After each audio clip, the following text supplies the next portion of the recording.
All right, girls, are you ready? I am going to show you how to take something that you've designed in Tinkercad, here's the elephant I designed, and set it to the 3D printer. Are you ready to find out? Yeah. The first thing we need to do is make sure everything is grouped together, and I'll make sure with you before. But I can tell that when I click it, it's all one shape, and it's all one color. So that's a good hint that it's all grouped together. The next thing we are going to do is we're going to download the file to your computer. We're going to do that by pushing this button right here that says export. How many people know what the word export means? Yeah? Clarissa? So there's import and export. Import means, export means like ship it out? Yep, that's right. To send it out. Take it. Import to take in. You got it. That's exactly right. So we're going to export this so that we can open it up in another program. Now, our 3D printer understands this type of file, an STL file. So all I needed to do so far was push export and STL. And then it downloads to my computer. Then we're going to go over to a website that's called printrbot.cloud. We're going to log in, and I'll write the login information for that on the board in a second. And we're going to upload it here. You can see I already did. But what I'm going to do is I'm going to push the Create a Project button. See that? +1. And I'm going to send it the STL file that I just downloaded. Now, your project names, because we're all sending them to the same website and the same printer, we're going to start it with your name. So I'm going to put Mr. Perot, but you would put your name, and then I might call it whatever it is. So I made an elephant, so I'm going to call it Mr. Perot Elephant, okay? And I'm going to say, I could put a description down here if I wanted to. This is an amazing elephant that I made. Okay, you guys can do that. You don't have to. And I'm going to push save. So now I'm ready to upload my file. I just downloaded an STL file. I'm going to upload it here. See this button right there? What's that say? File. Upload file. So I'm going to push that there. Now, for some reason, Tinkercad gives everything silly names. So it called my elephant Fantabulous Tumelo. So I'm just going to double click that, and then it's going to upload it and slice it. What do you think slicing means? Cut it in half. Cut it in half, kind of. More than half, though. Into pieces? Kind of into pieces. Remember Breaking it? Remember, you were telling me how does our 3D printer work? The wax melts and the shape. Yeah, the plastic melts and it moves around and it does layer by layer. Slowly, that print head moves up and up and up, and it draws one layer on top of the next. So what it did is it took my elephant and it sliced it into tiny pieces. Okay, so that we can 3D print it. So now I push that square button. It brings me back here. Then I click on Mr. Perot Elephant, the one I just uploaded, and I click here on the STL file. Okay, and I'm going to change something about it. We don't need to print your things in super high detail because it's really slow. So we're going to click here to change, and we're going to change it from standard resolution to low resolution. And I'm going to say here where it says print supports, I'm going to put a check mark there. If we don't do that, it might not print right. Okay? There's so many instructions. They are, and that's why I recorded them, so that you can watch this back as a video. Okay? So there we go. I've done it. Up here, you can see there are two different, actually there are three right now, different printer bots. There's one up here called Printrbot Lawrence. Then there's Printrbot Maggie. Printrbot Maggie is the one that I left up in grade 5 for now.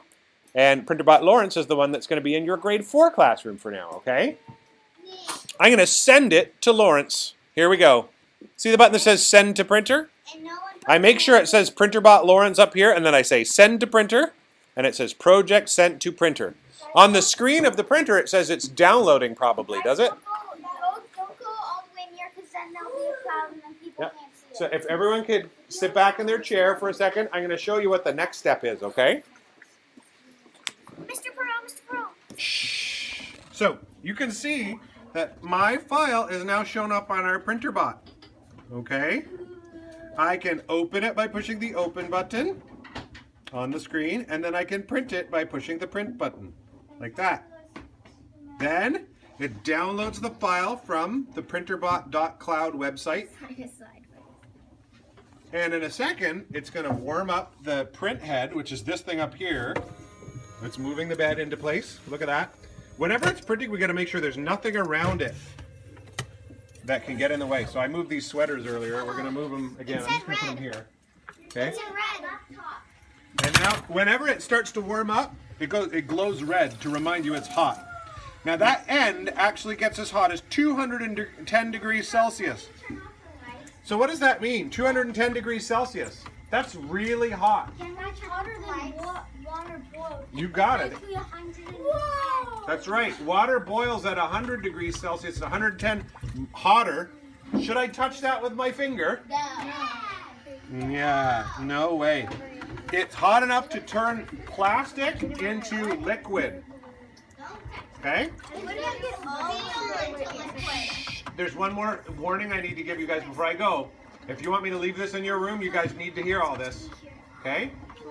This is a machine that's going to start moving around as well. It's also important we don't get in its way. So I'm never going to put my hand here on the print bed. I'm never going to just lay up a pair of scissors there or whatever, because it will be crushed by these motors. Okay? The motors are going to start moving around. Why did you just do it? Well, because I wanted to show you what not to do. Okay? I don't want to get my hand burned or crushed. So I'm not going to go anywhere near it or touch it at all when it's printing. Well, you can go near it as long as you don't touch it. Does that make sense? Yeah. Do I have everyone's promise not to touch it while it's printing? Yeah. Amazing. Then I feel safe leaving it here. As soon as it starts to print, it starts to glow. In this case, it seems like it's glowing blue.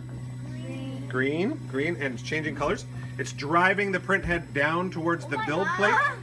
You can see plastic is dripping from the print head. That's all normal, okay? Sometimes when it starts to print, if things don't appear correct, if it's dragging like a glob of gum-shaped thing around the print bed, you know, uh-oh, it's not working. So in that case, we'd stop and start again. It lowers down. There's a sensor right there, that yellow thing that looks like a pencil eraser, that checks how close it is to the print bed.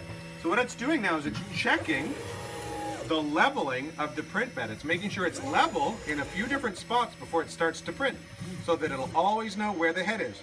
The next thing it does is it squirts out a bunch of material just to make sure that it's working. And you can see there's a little line of material that's accumulating on the print bed there. Okay? Then it goes back over that line, make sure it has a good material flow. I'm actually not sure if it has a good material flow right now, but we'll find out after a few minutes, probably a few minutes. So this elephant that I've created is probably going to take a half an hour to print. Yeah, that's why I need to leave the 3D printer in your room, so that you all have time to print your thing and use it. That's why I needed to teach you how to do this with a video, so that you guys can watch the video back when it's your turn to print. Does that make sense? Yeah. Cool.